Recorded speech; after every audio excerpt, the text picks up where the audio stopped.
আজকে অনুষ্ঠিত হলো ঈদুল আজহার নামাজ। আপনারা দেখতে পাচ্ছেন মহেন্দ্রপুর ঈদগাহের দৃশ্য। নামাজ শেষ করে বের হচ্ছেন নামাজিরা। যেহেতু কুরবানির ঈদ, তাই ঈদের নামাজ পড়ে সকলেই বাড়ি ফিরে যাচ্ছেন কুরবানি দেওয়ার উদ্দেশ্যে। প্রত্যেক বছরে নেই, এবছরও খুব শান্তভাবে ভালোভাবে অনুষ্ঠিত হলো ঈদের নামাজ।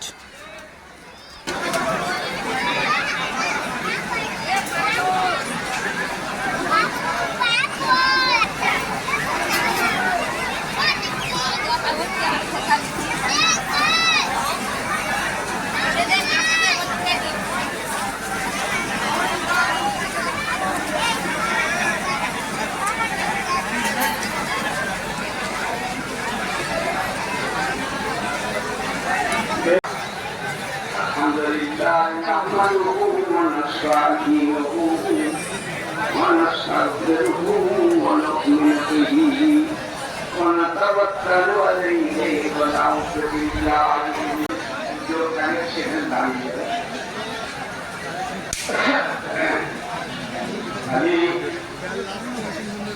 আর ইমামের আগে কোনো লোক যেন না যায়। ইমামের পিছন থেকে তার পিছনে দাঁড়াতে হবে। ইমামের আগে দাঁড়ালে পরে নামাজ দিতে হবে না।